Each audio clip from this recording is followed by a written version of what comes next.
Hello everyone and good afternoon. Welcome to today's webinar. Hopefully everybody is here for how to develop a vendor risk management strategy with Michael Rasmussen. My name is Doug Yarbenitz. I'm Director of Marketing at Lynx Technology Partners. Lynx is the sponsor of today's presentation. Let's see, before we get started, I would like to go over a few items so you know how to participate in today's event. First, you should see your attendee interface on your computer desktop in the upper right corner. When you join today's webinar, you selected to join either by phone call or computer audio. If for any reason you would like to change your selection, you can do so by accessing your audio pane in the control panel. You will also have the opportunity to submit text questions to today's presenter by typing your questions into the questions pane of the control panel. You may send in your questions at any time. We will collect these and address them during the Q&A session at the end of today's presentation if time permits, or via email after the event. The How to Develop a Vendor Risk Management Strategy is available for download in the handout pane of your control panel. You may download anytime during the presentation. And as most of you know, today's event is part one of a three-part series on vendor risk management. We'll share details with you at the end of the presentation or in the follow-up email on how you can register for part two, February 14th, and then part three, February 21st. Before I turn things over to our presenter, I would just like to say that Lynx Technology Partners is honored and excited to sponsor this series. One of Inc. magazine's fastest growing private companies and ranked among the top U.S. security companies for consecutive years, Lynx Technology Partners is an information security and risk management advisor that customers in highly regulated industries worldwide depend on to improve security posture, facilitate compliance, reduce risk, and refine operational efficiency. Lynx security experts help customers recognize and control IT-related risk and maintain compliance with major industry and government standards. Through our consulting, security, and risk assessments, penetration testing, managed security services, and award-winning GRC solution, we support many critical projects for security-conscious leaders in financial services, federal, energy, healthcare, state government, and higher education. With that said, I would like to now introduce Michael Rasmussen, the GRC pundit at GRC 2020 Research. Michael? Thank you. It is a pleasure to be here today and to spend this next virtual hour with everybody talking about one of those critical themes I see organizations have to face in the next decade, and that's how do we deal with the range of third-party relationships? Vendors, suppliers, outsourcers, contractors, consultants, temporary workers, agents, brokers, dealers, intermediaries, you name it. Over half of your organization no longer is typical employee insider anymore. Our organizations are porous and are defined by a mixture of third-party vendor relationships that we need to control. And there's many aspects we need to control. Now, this is part of a three-part series. So this first webinar is on how to develop a vendor risk management strategy. So we're going to look at how do we put the pieces together and paint the big picture and begin developing that strategy and collaboration on vendor risk management. Next week, we'll look at the process lifecycle. How do we go about managing the overall process for vendor risk? And then finally, 2 weeks from now, we'll be looking at the information and technology architecture that supports vendor risk management. So those are the three elements. Today, we're looking at how to develop a vendor risk management strategy. So in that context, let's sort of look at the complexity organizations face. As I've already mentioned, organizations are a mixture of third-party relationships. It used to be that the term insider was pretty much a synonym for an employee back 20, 30 years ago. Now, half of our insiders are not employees. They are contractors and consultants, vendors, brokers, dealers, subcontractors, agents, temporary workers, you name it, outsourcers, service providers. And we take the English poet John Donne, and he said, no individual, no man is an island entire of itself. Every man is a piece of the continent, a part of the main. Now we replace that term man with organization, and we see, that no organization is an island entire of itself. Every organization is a piece of the continent, part of the main. We are an interconnected web of business relationships, and your third-party issues, your vendor issues, are cascade down and impact others or up. Your specific issues within your vendor relationships become your issues, and we need to be able to manage this.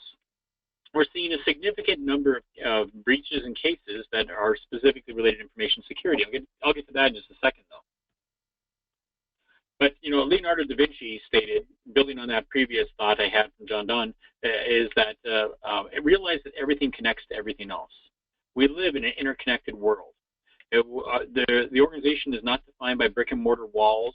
It's defined by a mixture of business relationships, supplier relationships, vendor relationships.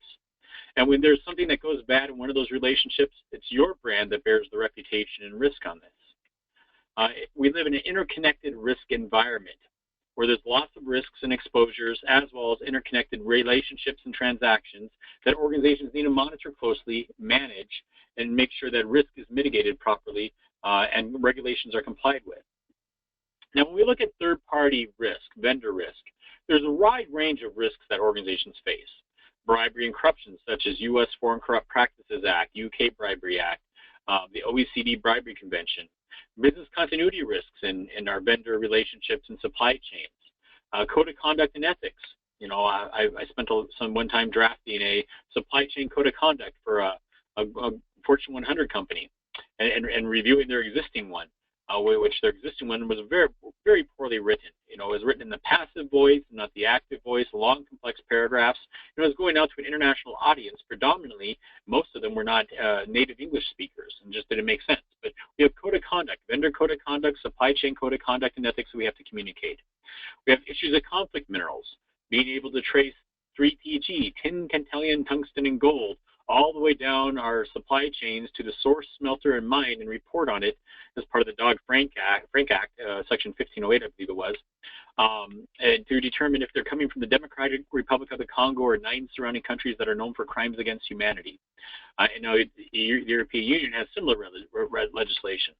You've got corporate social responsibility risks. You know, I spent some time with a major European bank in which, you know, they had a commitment to environmental friendly data centers and talked about green IT in their banking operations.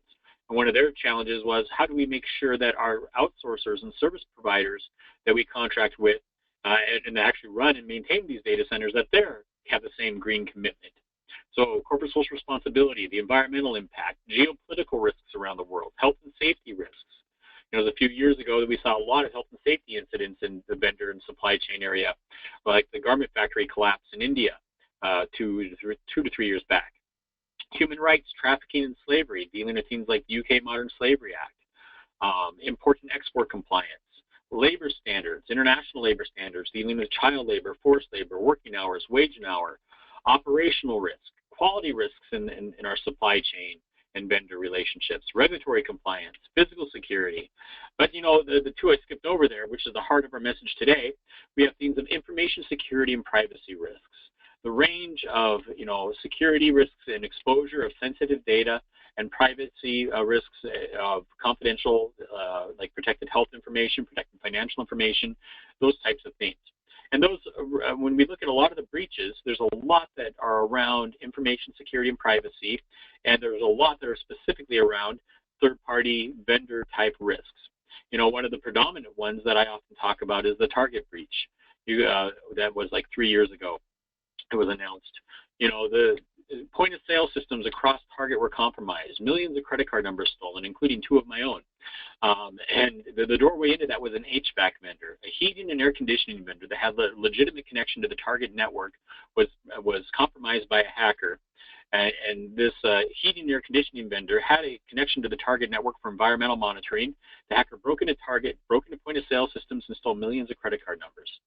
You know, Time Warner cable breach 2 years ago, or was it just last year? I can't remember. Time flies. But, you know, that was a third-party breach, a vendor risk.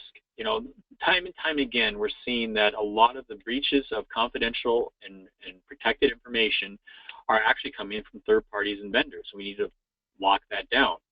You know, you can't outsource your liability. You stand in the shoes of your business and vendor relationships. Their problems are your problems. Their problems directly impact your brand and reputation and your compliance status. And so I find that many organizations focus on that initial onboarding process of due diligence and things, but forget to monitor and manage, you know, information security, privacy, and the range of other third-party risks across that business relationship ongoing. Now, one of the significant challenges that you have in your business for GRC broadly, governance, risk management, compliance, not just even looking at just third-party aspects, is dealing with change. volumes of legal and regulatory change. Like if you're a global financial services firm, you're dealing with 197 regulatory change alerts every business day. In 2008, there was about 8,700 changes to laws, rules, regulations impacting financial services. That's gone up every year to where 2015, I don't have 2016 numbers yet, it was over 50,000 changes. But lots of legal and regulatory change, and we're seeing lots of this change impact third-party relationships. You've got things like conflict minerals and the UK Modern Slavery Act and bribery and corruption. We've got a range of things that are focusing on information security and privacy, such as the OCC requirements on banks and things to manage vendor risk at a board level oversight issue. And PCI DSS is getting more focus on vendor third-party risks and credit card information. You have external risk change, but you have internal change to your business as well. You got changing processes, changing technology, changing employees, mergers and acquisitions. But you have changing business relationships. That business relationship might have been the correct relationship when you started it, 5 years ago, but is it still this correct relationship? Are their security practices still up and on par with what you're requiring? Have things changed there? And as much as your business is changing, your vendor relationships businesses are changing as well. You need to keep all this change in sync, which becomes quite a significant challenge for organizations. All this comes to what I call the inevitability of failure in managing third-party vendor relationships. It's like Hercules battling the Hydra. Hercules had many battles to fight. One was against this multi-headed dragon, the Hydra. And every time he'd cut off one of its heads, several more heads would grow up in its place. I find that the organizations I talk to in my research are burdened by manual, ad hoc processes to document and manage third-party vendor processes and relationships and manage risk in those relationships. They're burdened by excessive emails, documents, paper trails that have poor visibility and reporting. Files and documents are out of sync, wasted resources, overwhelming complexity, and no accountability. The issues are that it takes time. If I'm dealing with hundreds to thousands of vendor relationships, and I need to build reports on things and consolidate all that information, that takes a significant amount of staff time. When I'm managing things in documents, spreadsheets, and emails, I send things off to a vendor. It comes back halfway completed or wasn't completed properly. They didn't follow the instructions. And I have to go and chase things. It might take me hours and hours to do the initial onboarding and setting up a vendor and going through the assessments and things, which could be significantly automated and reduced if we had the right technology on board and processes and a strategy to manage vendor risks across the relationship. Furthermore, documents, spreadsheets, and emails lack any type of integrity and audit trail. And the regulators are picking up more and more that and enforcing upon organizations that they want a strong system of record of who did what, when, how, and why. I can fabricate evidence in documents, spreadsheets, and emails of compliance that is completely fictitious and non-existent. They want a system that shows who did what, that was time-stamped on what date and time, what they did, what was assessed, what information was provided by a third party, and be able to document and have a strong audit trail and system of record of interactions in managing risk and compliance, particularly in third-party vendor relationships. So what does all this mean? I'm finding that organizations are telling me that they have hundreds of thousands of third-party vendor relationships. There's different departments doing different things where, privacy might have their approach, information security might have their approach, corporate compliance might have their approach, procurement might have their approach, physical security might have their approach, and the vendors are having to respond to all these different things and things coming out from multiple directions, and they're halfway doing things. There's growing regulatory and legal concern as there's more regulations as well as liability and exposure in this area. The organization's reputation and brand is on the line for vendor risk. There's lack of resources and overall lack of agility to respond timely to changing environments, changing regulatory environments and risk environments, as well as business environments. And all this is encumbered by manual processes that have significant amount of documents, emails, and spreadsheets to manage vendor risk that's no longer working. Sort of reminds me of the Winchester Mystery House in San Jose, California. That's a sprawling mansion that was built in the 1800s by the heiress to the Winchester fortune. And you go there today, and it doesn't make a lot of sense. At the end of the day, you've got 10,000 windows. You got doorways that open up to, walls instead of rooms. You got skylights that are in floors and not ceilings. it doesn't make a lot of sense.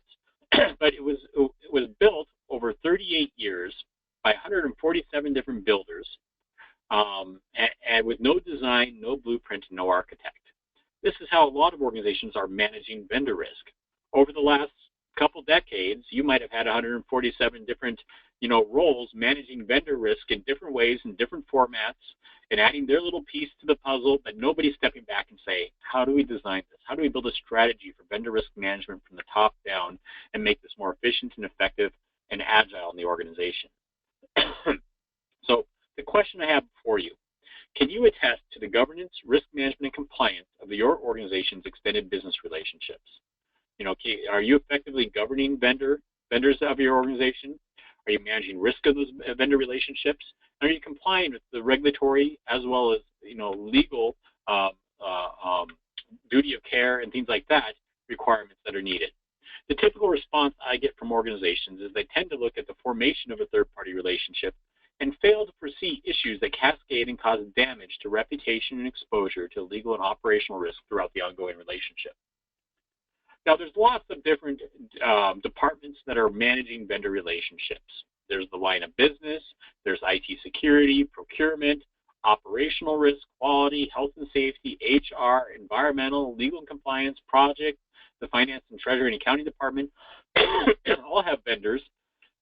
One of the things that permeates all these vendors is the IT security risks. Now, some vendors might have environmental or health and safety risks, while others really don't have those type of risks. But pretty much all the different vendors we work with today have some type of impact on IT security of some form or another. Because we live in an interconnected world and we have network systems and things, and it's up to IT security to help be a significant champion, if not a leader, in vendor risk management across the business and its third-party relationships.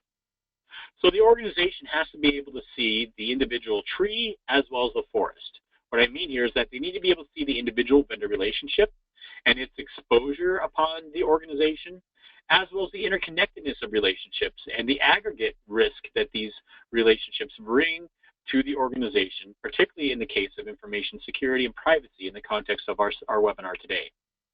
So let's define what I talked about when I mentioned third-party management or vendor risk management. Third-party management, or you can say vendor risk management, is a capability that enables an organization to reliably achieve objectives while addressing uncertainty and act with integrity in and across its third-party relationships. Now, this definition is actually the one I borrowed from the GRC definition from the OSEC GRC capability model that I helped write. And so we're just adapting and entering the words in blue there to talk about third parties. But, the reliable achievement of objectives is the governance function. The addressing uncertainty is risk management. In fact, the ISO 9000 definition of risk is that risk is the effect of uncertainty on objectives. The acting with integrity is the compliance aspect, not just regulatory compliance, but acting with integrity and compliance to your policies and procedures, your code of conduct, your ethics, and so forth.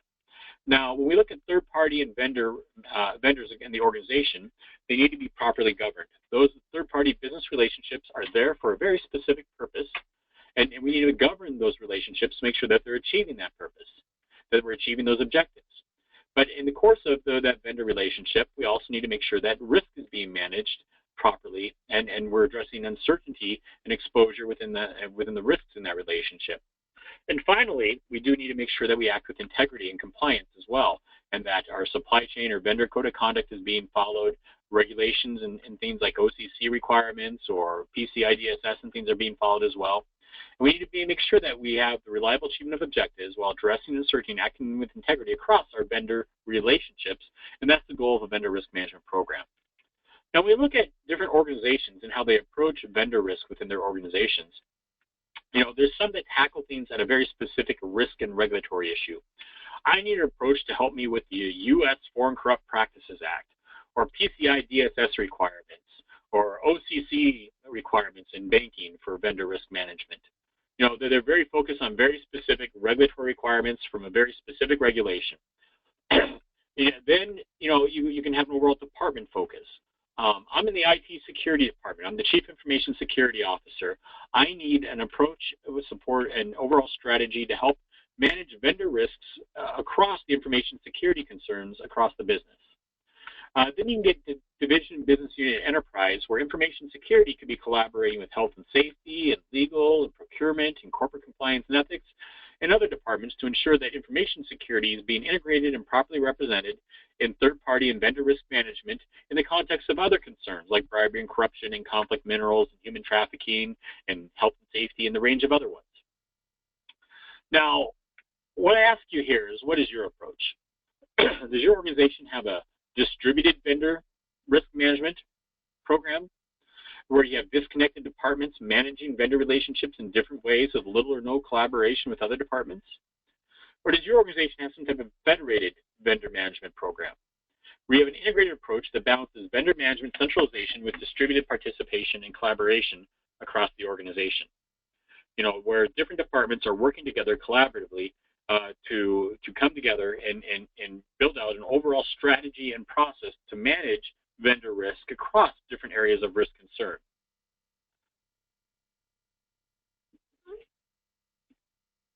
So what I ask here is, what if you could design vendor risk management?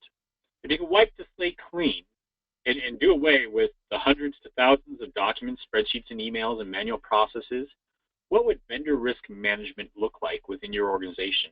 How would it be more efficient, more effective, and more agile and meet the needs of your organization? If you could design your vendor risk management program from scratch and build it up instead of dealing with what you've inherited over the last couple of decades, how could it make you more efficient with your human and financial capital resources, more effective at managing uncertainty and risk, and more agile in a changing business environment in which many of these business vendor relationships are changing as well? This all starts in design and building a strategy and getting collaboration on board. Now, the heart of a lot of us on the phone today is information security and dealing with the information security and privacy risks across our vendor and third-party relationships. But there's collaboration with procurement as we bring vendors on board. There's collaboration with legal and corporate compliance and ethics as we look at vendor code of conduct and things like that. We need to build relationships with other departments so that we can effectively be able to manage vendor risk across the business in its different areas of concern. So this starts with building out a vendor management strategy. You know, from an information security perspective, I find that the information security role is keen and in a critical place to help lead vendor risk management strategy. Because particularly in some industries like financial services and healthcare, information security is some of the most specific and significant risks in third-party vendor relationships. And so information security can help either define or be a significant contributor and champion of an overall vendor management strategy that builds that collaboration across these different departments and roles. From there, we need to define our vendor management processes. And we're going to look at this next week in the webinar next week.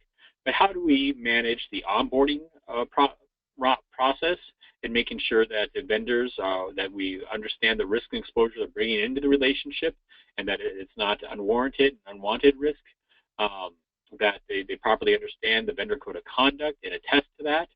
You know, that whole onboarding process of due diligence to the ongoing monitoring of the vendor relationships and throughout their usefulness to the organization, all the way through to the offboarding and exiting of the third-party vendor relationships.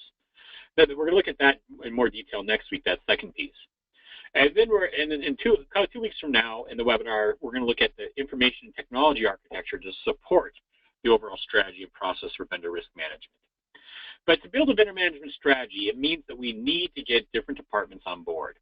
And as I've already made the argument, IT risk and security, the information security department, is critical in defining that vendor management strategy. You know, the information security department has a vested interest in, and has probably already been doing some defining processes, even if they're manual, for managing information security risk and exposure in third-party vendor relationships already. So I see the IT security, information security department being a significant champion, if not a leader of the vendor management strategy for the entire organization. But information security cannot operate in a silo. There's other roles that need to get involved. Corporate compliance and ethics, who often owns, you know, the vendor code of conduct and policies related to vendors. Procurement, who's responsible for the contracting and onboarding process. risk management, who's concerned about enterprise and operational risks in third-party relationships. Internal audit. Our standard contracts with vendors often have right to audit clauses. How do we execute those right to audit clauses? When do we execute those right to audit clauses? What's internal audit's role in providing audit and assurance on third-party vendor relationships? The finance and accounting processes that are significant to establishing and maintaining vendor relationships. The line of business that might own those relationships. And they have other roles of legal, quality, environmental health and safety, corporate social responsibility, and more that can play into this as well. And from there, we need to build out a vendor risk management charter. And when we're going to start working with different roles and departments that are building out a strategy to manage vendor risk, it's important that we build out a charter. And that charter should have an overall mission and vision statement of why these different groups across the organization are working together to manage vendor risk. What's the reporting and accountability? Some of this is very clearly spelled out in regulations, like OCC requirements that state that a board of directors of a bank is responsible for overseeing vendor risk in the organization. Now, if we're going to be compliant with the OCC requirements, what type of reporting do we need to give to the board of directors to fulfill their regulatory and fiduciary obligations for overseeing vendor risk in the organization? How frequent are those reports? What's contained in those reports? So what's the accountability and reporting structure and types of reports that need to be in place? What are the groups and roles involved? What's the role of information security and privacy and corporate compliance and ethics and legal and procurement? And how do they all participate in the vendor risk management program? And what are the defined processes and life cycle of managing vendor relationships and responsibilities? And what are the resources that are needed? The overall portal for third parties to log into, vendors to log into and attest to a vendor code of conduct and to answer information security questions and other questions and submit information and certifications. And how does this tie to our broader enterprise risk and GRC programs? And how does procurement get involved in managing procurement and other forms and things that might need to be filled out for requesting new vendor relationships and so forth. So understanding the vendor management strategy drivers. So some questions to ask you as you build out a vendor risk management strategy. First off, the drivers. What are the strategic business and regulatory drivers for vendor management in your organization? Is it information security? Is it privacy? Is it health and safety or international labor standards? What are the range of different types of business and regulatory drivers and risks? What are the top risks and emerging risks facing the organization in context of vendor management? Is it continuity of those business relationships? Is it exposure of personal, financial, or health information? What are those significant top risks and exposure that you find in your third-party vendor relationships that could derail your business? So what risks could derail your business strategy and third parties? And then let's ask some questions around process improvements and visibility. What is the process to manage vendors today? What kinds of improvements are required and being contemplated? What distinctive competence can be gained by optimizing vendor management in the organization and working collaboratively across roles and departments? How will the vendor management program help the organization improve business performance and reliably achieve those objectives, because those business vendor relationships are being managed properly, information security and other risks being mitigated appropriately to optimize objectives in those relationships and performance? How will a vendor management program gain visibility into risks across business units?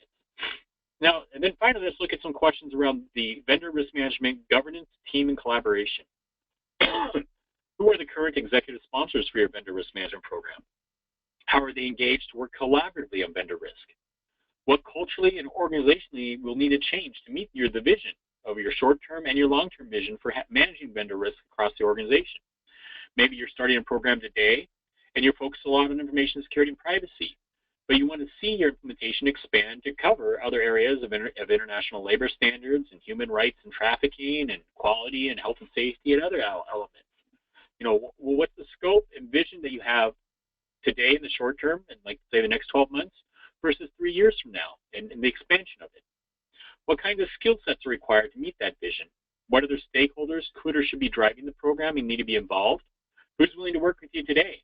Who's sort of a holdout that you need to come back to and talk to in 2 or 3 years from now? What do you expect to get out of the program? So some basic things we want to make sure that we clearly understand that I've already stated, that the organization does not start and stop with traditional brick and mortar walls. The modern organization is a complex web of business vendor relationships and activities that cross business boundaries. Any organization out there that is on the phone today should clearly define your policies, procedures, and controls that impact your business third-party relationships, your vendor relationships, and ensure that compliance is covered in contracts. Now, this starts at the highest level policy of like a vendor code of conduct. But there might be other privacy and information security policies and things that are in place as well. There needs to be periodic communication of policies like a vendor code of conduct, starting with that code of conduct. And this should be done across all business relationships. And where needed, we even can provide training to our third-party vendor relationships. I can think of one bank that I interacted with that had a temporary worker that was committing identity theft. A temporary worker being a vendor relationship, and they realized that in their temporary workers, they were not requiring them to read the privacy policy and go through privacy training and attest to their, acknowledgement and behavior on privacy and information security. And it was a significant exposure for them. And they went back and made sure that all their temporary workers, after this breach, were completely educated and trained and attested that they are going to behave themselves and comply with the privacy and information security policies. Business partner relationships should undergo a minimum annual self-assessment process for information security as well as other vendor risks to attest to their compliance status to governing policies, procedures, and controls. And the organization should have some type of defined audit process to exercise right to audit clauses to validate compliance in extended business relationships, such as with information security. One Fortune 100 firm that I worked with categorized every vendor on a red, yellow, green level. Red level vendors were of significant risk and exposure for something like information security. And they had a right to audit clause that was exercised every year. Yellow level vendors had a moderate exposure for information security risk. And they had a right to audit clause exercised every 2 years. Green level vendors didn't have any periodic set time for exercise the right to audit clause. They were low risk. They were just random sampling. So if I had 100 green level low risk vendors, then every year I might sample 5% of them and do some random audits on those. So some integrated third-party vendor management, keys to success. Know who, where, and what. You need to maintain some type of database on each third-party vendor relationship and who owns that relationship, what type of operations and contract terms and risk assessments and risks and controls that are in place in each of those relationships. You need to continually evaluate risk and exposure. You might have evaluated that vendor relationship 5 years ago when you brought them on board and never thought twice about them since then from an information security context or other risk area. Now, third-party vendor risk management needs to be a continual basis. It needs to be done periodically, such as annual or where issues arise. And you need to ensure notification and action. So there's automated triggers for notification to internal and external parties when new information arises or new tasks and things need to be done and make sure that they're followed through on. Some common mistakes I see in the area of vendor risk management is trying to manage all this process manually in document spreadsheets and emails. It's just a recipe for disaster. It takes a significant amount of time and labor to consolidate and bring together and report on, and often has errors and things get missing and vendors only partway fill things out at times. And another common mistake I see is not standardizing policies and procedures, like having a standard vendor code of conduct and standard vendor information security and privacy policies. And then also failing to consider internal parties that own those relationships and getting them on board.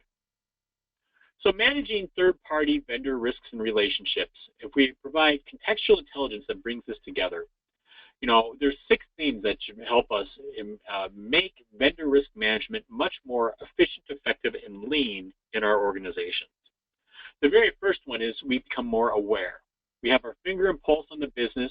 We can watch for change in these vendor relationships as new ones get established or existing ones change or are off-boarded. And we can turn data into information that can be analyzed and share that information. We provide contextual, 360-degree contextual awareness of third-party risks and exposures and types of relationships. This helps us, number 2, align our resources.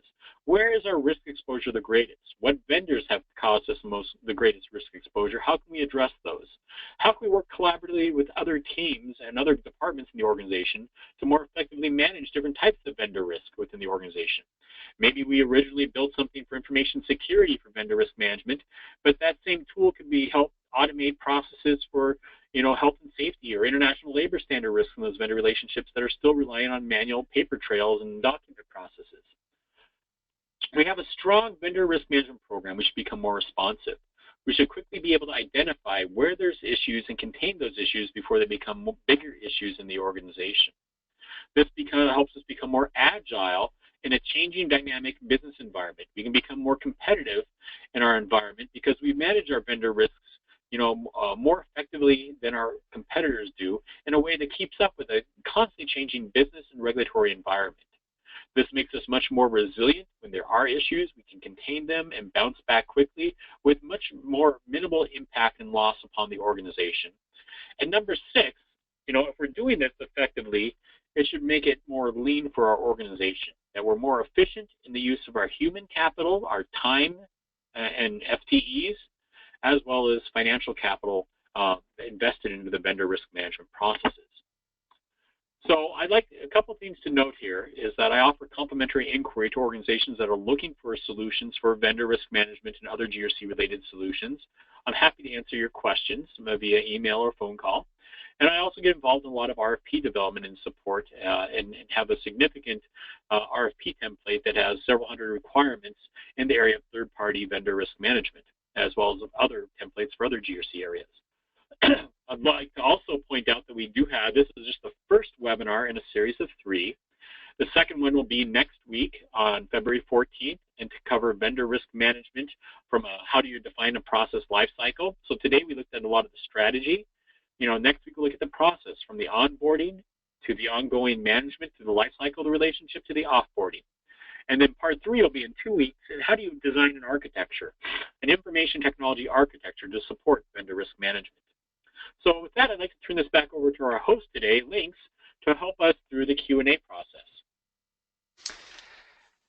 Thank you, Michael, and thank you everyone for attending today's webinar, How to Develop a Vendor Risk Management Strategy. Hopefully, we'll see you all back here for part 2 next week. We did receive some questions. We'll be responding to those, Michael, just via email, some more complex and some that are all related to just making sure that they get recordings, which will be provided of the presentation. If you do have any other questions, please feel free to contact Michael or myself at dyarbinetz@lynxtp.com, or also visit the lynxgrc.com website. And again, once you leave today's webinar, you will receive a survey on the presentation. We would appreciate it if you could complete that and provide your feedback. You will also receive a follow-up email within 24 to 48 hours with a link so that you can review the recording of today's webinar. And on behalf of Lynx Technology Partners and our presenter, thank you for joining us today and have a great rest of your day.